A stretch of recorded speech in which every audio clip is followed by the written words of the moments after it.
To you all. Tonight we're going to talk about from shame to self-compassion. Welcome back to another episode of our healing space. I'm so glad you're here. In the past few episodes, we've talked about the dynamics of the family, how these early relationships shape us, and how self-forgiveness, last week we talked about self-forgiveness, how it becomes a powerful step toward emotional freedom. Today we're exploring another layer, one that often hides beneath the surface of our behaviors, our fears, our relationships, even our body's responses, and that is shame. Okay, it's one of the most isolating emotions we can experience. It's the belief that something is wrong with me, but the truth is more complicated and far more gentle. So today's episode is called From Shame to Self-Compassion. We're going to talk about what shame really is, where it comes from, how it affects us, and most importantly, what we can do to heal it, because it's a burden.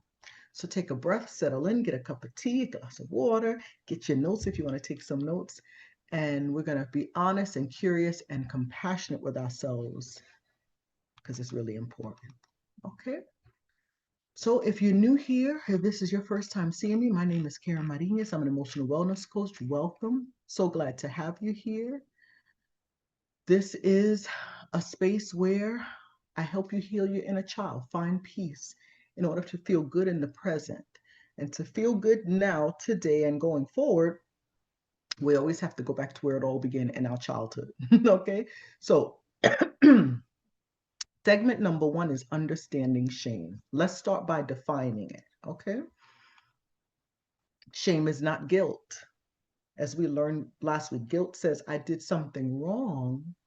Shame says, I am something wrong. So shame is about identity, who I am. It's not the behavior. And it grows in silence. Shame grows in secrecy and isolation. Excuse me. Many of us think that we're the only ones who carry it, but shame is a universal human experience. Every single person, regardless of status, background, or upbringing, knows what shame feels like, because we have all experienced it at some point in our lives. We may still be experiencing it right now. Excuse me. I put some lotion on and it's pretty strong. So shame usually begins in childhood, long before we have the words or awareness to understand what's happening. What can it come from? Family rules or expectations, critical or emotionally unavailable caregivers, being compared to siblings or other relatives or friends, cultural and religious messages, moments where we felt unseen, unprotected, or unworthy, times where we were told to be good, be perfect, be quiet. It also comes from experiences of rejection or abandonment. So shame can also come from things that were never our fault. I'm going to repeat that because it's very important. A lot of us are carrying shame. It has nothing to do with us. Shame can come from the things that we never did, that were never our fault. It could be parents' moods, parents' addictions. Was there an alcoholic in the house? A drug user? Family conflicts. When I hear family conflicts, you know what I picture? A kid scrunched up against the wall, knees up, with his arms like this, shielding himself from the conflict around him. Parents fighting, arguing, whatever the thing is. Another thing shame can come from is adult responsibilities as a placed on us as a child. Many of my clients, being the oldest daughter, were expected to be like the co-mother, second mom in charge, raise up these young ones, do the laundry, cook, clean, get them to school, pick them up from school, bring them home, give them their snack. The parents are working, they're busy with their lives, and it's an expectation because it's cultural. So basically, anything that is off, that's not normal, can cause shame. Instinctually, as children, we know when something is off, when it's not correct.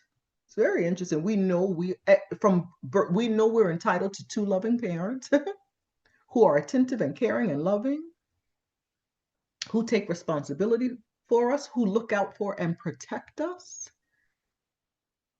And when we don't get it, when we feel unsafe or unseen, the child internalizes that message and says, if something is wrong, it must be me. Isn't that painful to hear? If something is wrong, it's my fault. It must be me. Something is wrong with me. And those things have nothing to do with the child. But children's brains, that's how they equate. They calculate, okay, it's me. Mom and dad split, is something I did.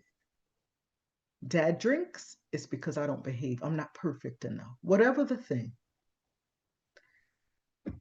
Shame also comes from knowing that what goes on in our household is not normal. And we feel different and ashamed. The people next door, they look like that's true family harmony. I know what's going on in my house and I don't experience that. So I need to hide it and keep it secret. There's abuse in my home. There's yelling and screaming in my home. Dad comes home late because he's been out with people and he doesn't come home to us. Whatever the thing. And once shame takes root, it shapes how we experience the world. We become hyper aware of others' opinions. We strive to please. We hide our needs. We fear being too much or not enough. We stay small, quiet, and careful. Shame becomes a lens through which we see ourselves and our relationship.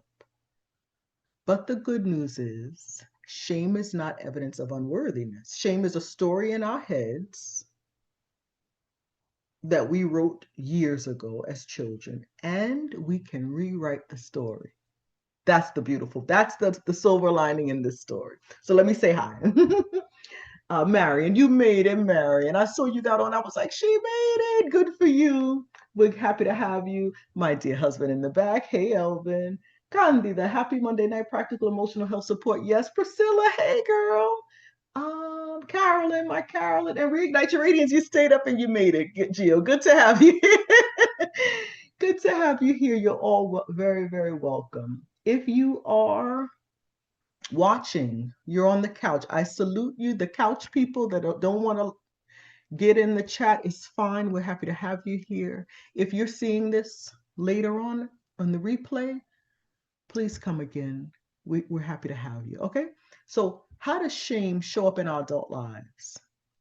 How does this show up? Priscilla says, hey, girl, hey. So shame does not disappear when we grow up. We have a clear picture now of what it looks like, how it forms from childhood. We grow up, we don't just shed that. We just get better at disguising it. Shame gets better at disguising itself. What does it look like in adults? The number one thing is perfectionism. Perfectionism is one of shame's most favorite disguises.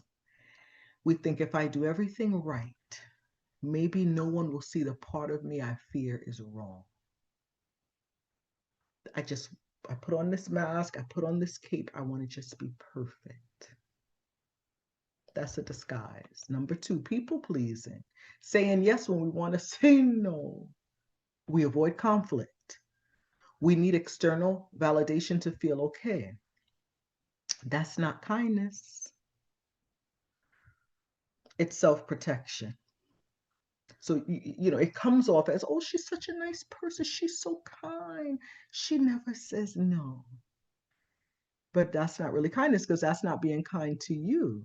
You're just trying to protect yourself from shame. Number three, over responsibility. The majority of my audience can relate to this, taking on everyone else's emotional weight. Some of us call ourselves empaths. I walk in a room, I can feel the energy. I feel when people need me, when they, So we want to fix, manage, mediate, right? We're all in everybody's stuff. Because deep down, what is shame whispering to us? You're only valuable when you're useful. So we give 1,000% to our job. I was talking to a client today. I said, "You put in what did I say? 200%." She said, "I put in 1,000%." We're the go-to person for our friends. We pour into everyone else. They need me. Over responsibility. That's shame showing itself, because in order to have a space here, I need to earn it. So I have to pay up. It shows up in our marriages.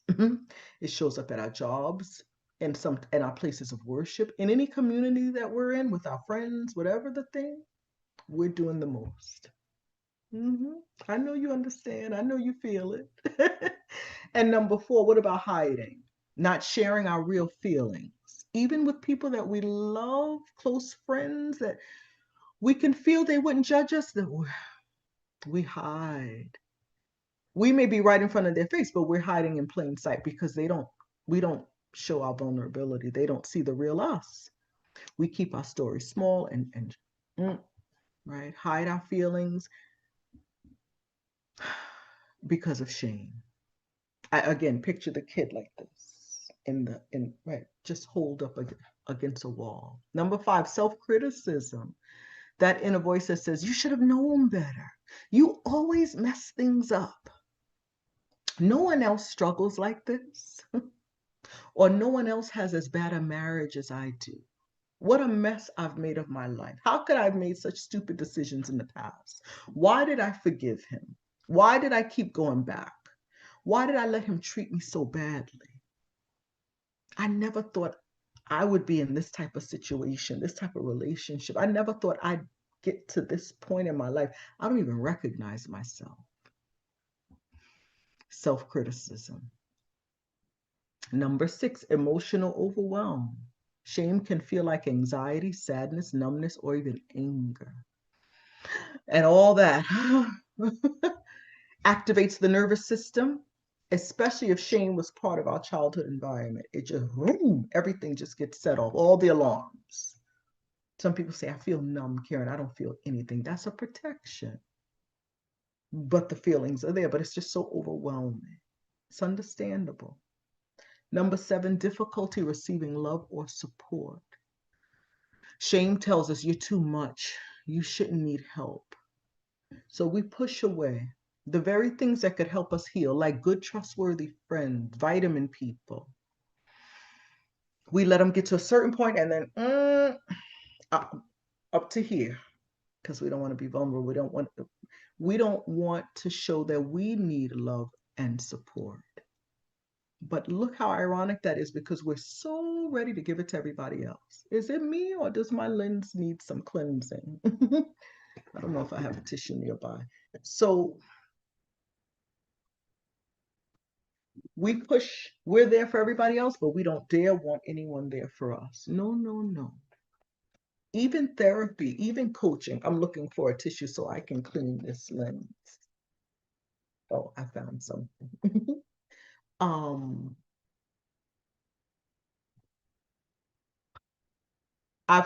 people have told me, "Karen, I'm so bad. I want to see you, but I want to come to you for one-on-one coaching, but I don't want to burden you with my stuff." I'm like, that's what I'm trained to do, and it's not a burden. This is my passion. I enjoy helping people, and they say, "I'm just going to clean it." Hopefully that makes it a little better. I don't know. So my problems are just so heavy. It's just too much for anyone to handle. I'll just keep it to myself. Wow. Difficulty receiving love or support. Can you identify with that? But yet you're doing the most with everybody else. Always show up for everybody else, but don't even allow good people to show up for you. We just don't feel worthy. It's the shame. So recognizing, "Hey, Drea, good to see you. Welcome." Recognizing these patterns. I wanted to, I, what did I want to do? Put them in front of you so you could see the picture. Where do I fit in? Which one do I, which ones, because some of us do several of them, do I do? So it's not about judgment, it's awareness. Now that you're aware, now that's the first step towards compassion, because you could say, oh, that's why I do that. It's shame is at the root of that. Okay. So let's talk about how shame takes hold within the families. It's dysfunctional, stressed, in dysfunctional, stress, or emotionally unpredictable family systems. Shame becomes like a kind of currency. It's the unspoken message that says you're responsible for my feelings. A parent may say that, or a spouse may say that.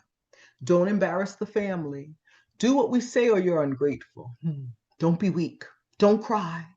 Be strong for everyone else. These messages teach kids to shrink in order to be accepted. Don't be yourself. Do what we say. And sometimes the shame comes from our parents' own unresolved pain, and they project it onto us. And they don't do it on purpose. They don't realize what they're doing. They're just acting out because they're not aware. But children interpret that as what? I am the problem. So in many families, shame is just baked into the culture. Tell me if any of these ring a bell to you, if that sounds an alarm. Achievement equals worth. Get that master's degree, or else you're not worthy of love, or you're not worthy of a place at the table. Comparison is a constant thing. Emotional expression is punished. Don't cry, or else. Vulnerability is a threat. Mistakes are not tolerated. And here's the hardest part. Many of us learn to parent ourselves with the same shame-based voice we grew up with. So we have those thoughts in our head, and we're constantly telling ourselves those things, and we have these very high expectations of us. And if we're not perfect, then it's not good enough. I'm not good enough. And shame, shame, shame, shame, shame. But the beautiful part of adulthood is this: we can unlearn these patterns. We learn them for survival, to get through. But we can reparent ourselves with compassion. We can break generational cycles. Believe you me, it did not start with you and your parents. You go back generations, this is transgenerational. It's just passed down, and we can stop with you and me so we don't pass it down to the next generation. We could choose a different story. So how do we heal shame? We heal it through compassion, connection, and awareness. It's not about eliminating shame, because shame is a human emotion. And emotional wellness does not mean that we stop feeling. Some people feel, oh, when I'm better, I won't feel sad anymore. I won't be angry. No, those are human emotions. They're normal, but they won't be out of balance. We can learn how to respond to shame differently. So here are some key steps if you're taking notes. Number one, name it, because shame thrives in silence, of course. The moment you name it, you say, this is shame, you take your power back, and you take the power away from the shame. It stops being truth and it becomes an experience. Not, there's something wrong, I'm bad, there's something wrong with me. It's, I made a bad choice, a bad decision. It's an experience, it's a moment in time. Number two, bring curiosity instead of judgment. So here's some questions you could ask yourself. What is this shame trying to protect me from? Because it's there for a protection. What story did I learn that's still living in me? And what age was I when this belief took root? Take some time to think. So write those down and you could think about them later. So just say, for example, in some cultures, being single after a certain age, it's not just that you haven't met the right person or poor you, it's that something is actually wrong with you. But when you think about it, if you say, when did I start believing that?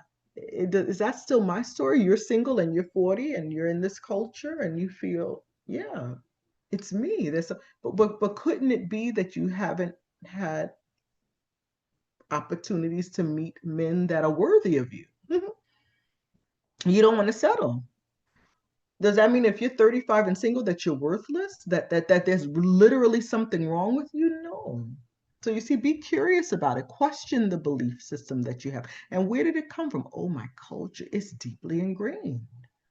But this group of people that, it's not necessarily applauded, but it's not looked down on. It's not looked down on like there's something wrong with them. It's just you haven't met the right person. Good for you for being selective. Right? You really don't have complete control over that situation of whether you meet a really good guy or not. So when we approach shame with curiosity, we become the adult again. We shift into that adult self, the part of us capable of healing. Not, I'm single, I'm 35, what's wrong with me? There's something wrong with me, and I got to fix it. It's a situation that's out of your control. That's very different. There's nothing wrong with you. And if you have some personality quirks or whatever that you want to work on, fine.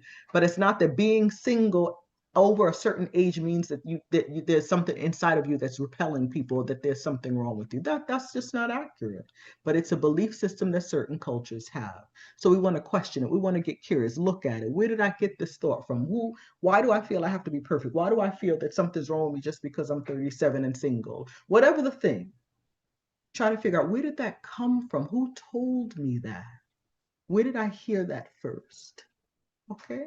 Number 3 is connect with your body. Shame is deeply somatic, meaning it shows up. It could be heaviness in the chest, heat in the face, people that get, right, they blush, a desire to hide. Some people literally hide. A collapse in posture, right? A tightening or shrinking.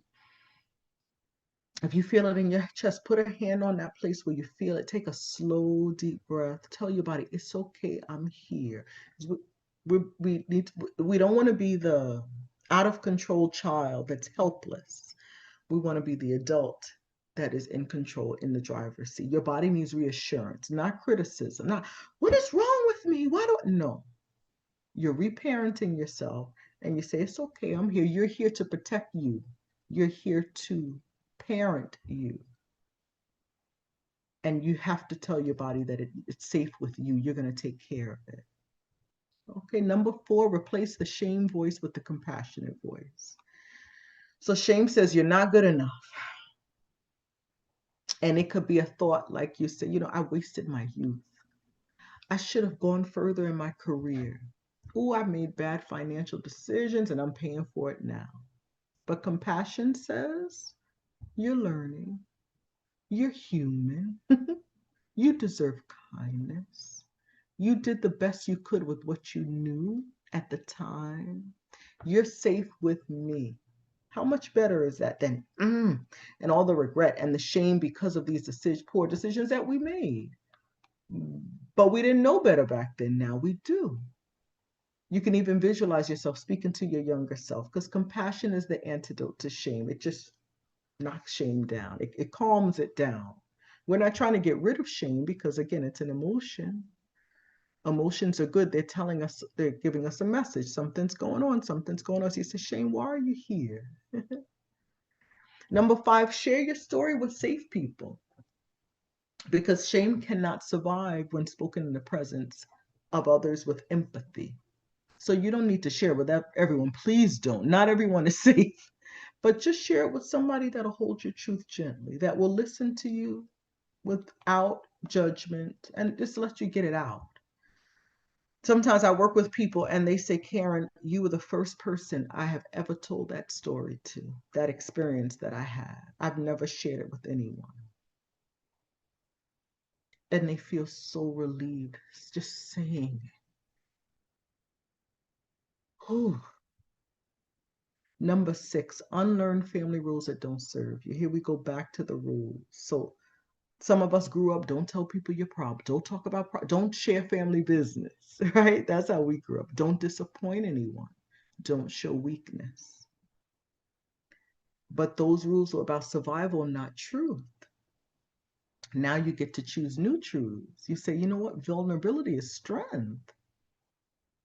Needs are human. I'm allowed to speak my truth. I want to speak my truth.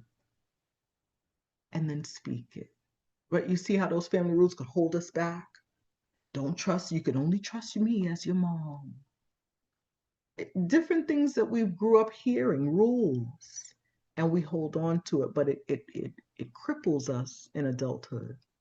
Number 7, and finally, practice self-compassion rituals. It could be small daily practices like putting your hand on your heart and doing deep breathing, writing a letter to your younger self, affirmations that challenge the shame story going over and over in your head, mindful check-ins. I always say it like they check your emotional pulse. The doctor checks your pulse. Check your emotional pulse. How am I doing right now? It's 8:24 p.m. Do I feel it in my chest? Are my feet crunched up? Flex out your feet, stretch your legs and your arms. Check in with yourself. Be mindful about it. Do I feel it anywhere in my body? Because the goal is not perfection. That does not exist in this world. It's about connection, safety, and softness to yourself. Being soft and kind and connecting to yourself. Creating safety within yourself. Not needing exterior or outside people to provide the safety. You can provide it for yourself. Self-sufficient. So let's end today with a few gentle affirmations. You could take notes, of course, or you could just watch this over again. You could put put your hand over your heart or on your stomach and just feel your breath, your warmth, your presence, so that you're present, because sometimes we're here and our mind is 3 hours ahead. I got to get this in the oven. I got to work. I have to finish that Excel spreadsheet. I need to call my mom. Let's stay in the present. That's not safe. That's anxiety. It's all over the place. The mind is going, going, going. We want to bring it down and be present right where we are. Okay, so here are some beautiful affirmations for self-worth and acceptance. And they're pushing the shame away. I'm a worthwhile person exactly as I am. I am enough just as I am. I deserve love and belonging.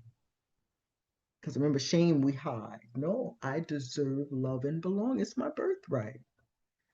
My value is not determined by past mistakes. I love that one. It was an experience. It didn't define who I am. It's not my identity. And that's the thing. It's a past mistake. But don't we carry it like it happened just today? And we hide and we beat ourselves down and we feel so bad about it. And it's nothing we could do, because if we could go back to the past and erase it, we would do it in a heartbeat, but we can't. It happened. It's done. But that doesn't make me an unworthy person. I still have value. And what about this? I'm safe and allowed to be myself. I don't have to squash my personality. Me personally, I laugh loud. Do I now laugh lower? So no, I'm Karen. I laugh loud. I'm a hugger. Come give me a hug, right? I'm allowed to be myself. What about for releasing guilt and past mistakes? Here's one. I forgive myself for my mistakes and I learn from them. Again, it was an experience from the past. I'm going to learn from it so that it serves a purpose. Again, it was an experience. It does not define me. It's not my identity, but I can learn from it and I can help others. Right? Candida says she likes that, creating safety within ourselves. Yes, so that we are self-sufficient. Okay. How about this? My past actions do not define my present or my future, because they don't, unless we bring it right here to the present or the future. I release the need for perfection and accept my human fallibility. We're human, we make mistakes. Everybody does. The parent that expected and demanded perfection also made and continues to make mistakes if they're alive today. That was a mistake for them to demand perfection from you. It's not feasible. It's not loving. It's not compassion. Here's another one. I choose compassion for my past self. I look back, I say, oh, let me give you a hug. Poor baby, you didn't know. I'm letting go of shame and guilt. Now, what about for inner strength and growth? Here are a few. I trust myself and my journey. I am strong and resilient. I'm proud of who I'm becoming. I'm capable of achieving my goals and facing challenges. And how do we use them? Well, we can repeat them daily, say them out loud or in your mind. You may write a few down. You might want to put it on your bathroom mirror, or if you have a mirror on top of your dresser, or you could put it on in your phone in your notes section or in the screen. As soon as you open up the screen, it's like a screensaver, so you see it all the time. You can make a cute little thing on Pinterest, right? On Canva or something. I mean, and keep them in the forefront so you could say them often. Shame shows up, and you speak to shame and you say these affirmations so that shame is like, oh, so the shame goes and hides from you. You can also journal, write them down to process your feelings. I was with a client in a social setting the other day, and she said she always says, do you write in a journal? And she said, I always do this. And then I realized that I do. You can also breathe. Combine the affirmations with deep, slow breaths in and out. You don't have to count. We used to think counting the breaths and holding for 4 and just sort of as natural, but the breathing slow and easy, it brings us back to the present. It kind of can bring our mind, okay, it was 3 hours ahead. Let's bring it back to now and let's talk with ourselves. And then personalize the affirmations, adapt them to fit your specific situation because it's personal. And keep at it, repeat it daily. It took many, many days for these things to be programmed into our mind, into our subconscious, into the logical part of our brain. It takes many, many days to rewrite the story, to reprogram the mind, but it can be done. And boy, is it worth it. When you can live out loud, when you can walk in a room and feel like you deserve to be there, when you're on a job and you know you bring good stuff to the table, you got skills and you have the personality for the job. They didn't give you the job because you did not qualify. They gave it to you because you qualify. So you don't have to get there and give 1,000%. They already like you. They already want you there. Just do your job. Give the 100%. But just give the 100. Leave the rest for yourself, for your family, for your life. Just give 100%. Do your best. But we don't have to earn our place somewhere in the family, in the friendships. We don't have to buy people's love. We are worthy of being loved and accepted by good people. Yes, we are.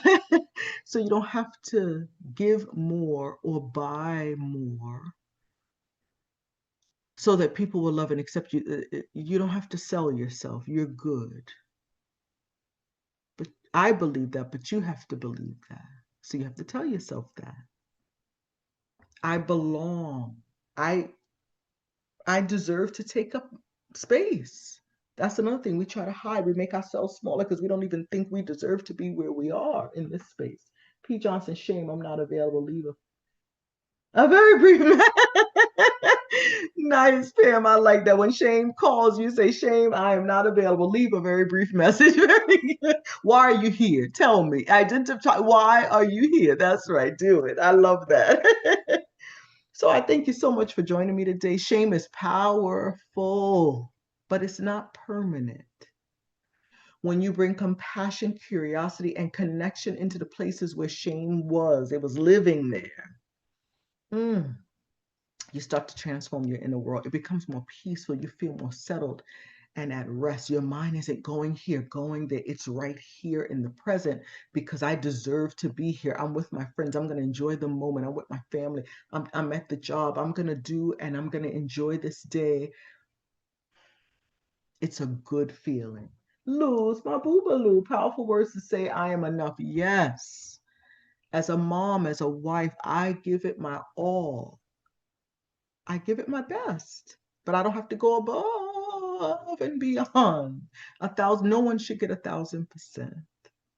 Okay. So if this episode spoke to you, I encourage you to revisit the episode on self forgiveness from last week. These two pieces, shame and forgiveness, often they walk hand in hand. They work together. So we want to talk about the self-forgiveness and then the shame. Elvin says, please hit the like button. Yes, please hit the like button. If you're not subscribed, please subscribe. If you're not in my WhatsApp chat and you'd like to be, please join it. The link is there in the chat. If you're seeing this later, it'll be down in the show notes. If you'd like an appointment with me, you can always send me, if you're in the chat, you can send a message or you can email me. The email is in the show notes. If you think of someone that could benefit from this, just hit share and send it to them and they might click on it and enjoy it. All right. As always, I'm so grateful to have you here to walk on this healing journey with you. Until next time, be compassionate and gentle with yourself. You are growing, you are worthy, you are enough, and you're not alone. I'm here for you. We got this beautiful community here. Let's keep growing and enjoying. All right, be well. Does anybody have a question? Let me know. I'll wait a few seconds. Does anyone have a question for me? No one wrote in for Ask Coach K. I need to advertise a little more in the chat as well. But I'll wait a few minutes in case anyone has a question. What else did I want to say? Stay warm. It's so, if you're on the East Coast, well, here up north, it's cold. Stay warm, be good to yourselves. I want to do a Lou says, thank you. You're welcome, Lou. I would like to do a few YouTube shorts that would also be put on Instagram as reels about slowing down for the winter, kind of like a hibernation practice for us. We run, run, run, go, go, go all the time, right? And even some of you are in warmer climates. You're in Florida. I spoke to Gio earlier and she said, I'm like, what? Huh? 70s. Oh, I don't even remember what that feels like because it's in the 30s here. But even if you're in warmer climates, but especially for us in the cold, finding ways to bring it down, take these few months to do less, to declutter our calendar, take off some unnecessary things that we're all over the place, and do some more resting. A lot of people find that hard.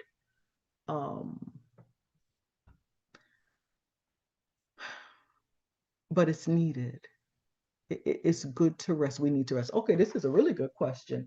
Question about love language as related to shame, like gift giving and words of affirmation. So do you mean gift giving, if that's our love language? Well, receiving gifts, right? If receiving gifts is our love language, does that make, right? It's more receiving gifts. Is that related to shame? Because you put gift giving, but really the love language is receiving, if I'm not mistaken. And then words of affirmation. So let me think. I'm trying to figure out what you're trying to say. The words of affirmation. Or are you saying, do we have those love languages because of shame? Each case is individual. We would have to break that down in a one-on-one session and talk about it. Like, where does it come from? That is interesting because it could be that we want to receive gifts because it's like a sense of recognition of we put our value in. If you give me a gift, then you value me. Maybe it could be. So a lot of times it's separate. Words of affirmation, now I get it, in the sense of I need that outside validation. It could be, every case would be different, but that would be a very interesting case study. Lose individually. That's a very intriguing question. We would have to look at the root where it comes from. Yeah, and everybody's, of course, life is different and their wounds. She said, I got it backwards. So gifting because we're feeling a need to buy someone else's love, right? Like I have a client, and I know people that if they go out to dinner with a group, they feel bad They feel bad. So everybody ate, ordered what they wanted, and they feel bad that everyone has to pay. So they just say, I got it. I'll treat you all. But they don't got it. They don't have it. So and I've seen it where the person that said, I got it, they're treating people that have more than them. And now the person that said, I got it, they will experience, oh, I have a stick on my arm. They will experience a hardship. And that's buying people's love. Yeah, I don't belong here with you all. I'm not worthy. I don't know why y'all invited me. And I don't feel worthy or that I belong because of shame. And so I'm going to buy everybody's dinner, even though I'm going to go home limping. My pocket, like I won't be able to buy gas tomorrow to get to work. But it's like, poor them that they had to spend 2 hours with me. Mm, right? So there's the shame. Yeah. But if I give a gift because I just love you, or I planned to take someone out for lunch and I really dissect and it's like, all right, what are my motives? Everything is motive. What are my motives here? The motive is because I'm grateful for her presence in my life, whatever the thing.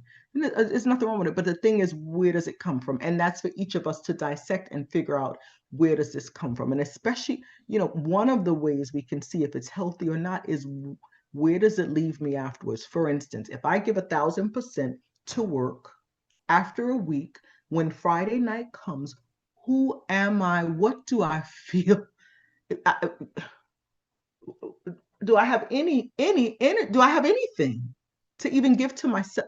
I'm spent, I'm done. And if I do that week after week after week, and then the weekends I'm running, doing this for this person and that, who am I? What do I, where? That's impossible. That's where burnout comes from, anxiety. And the root of it is, I don't even feel I deserve to be in this job. I'm so grateful that you hired me, and you're giving me how many thousands? Oh, I got to give way more because I don't deserve to be here. Yes, you do. You qualified for the job and they accepted you. They hired you for a reason. Or your friend says, hey, girl, let's go out. I saw this play. I want to go. Da, da, da. Okay, cool. She's not expecting you to pay for her, not if she's a vitamin person. Everybody pays their way. We go, we have a blast, and that's it. But especially if it's gonna cause, I got you, girl. And that happens every time. And I'm gonna cause myself financial hardship trying to, and she has the money. That doesn't make sense. There's the shame. Do you see the difference? Let me know if that makes sense. Okay, we got some healing with Mama Love. Oh, hey, Mama Love. Healing with Mama said this is the exact conversation that the world needs. Thank you. Share it with others, please. Candida, yes, growing and enjoying. Thank you, Karen. Again, well done. More to think about. Takes time to absorb and get into the habit of these useful, practical, emotionally healthy tips for balance. Yes, it does, because it's unlearning the past decades of doing the same thing, thinking the same thing. It's how we were programmed. Now we're reprogramming. It takes time.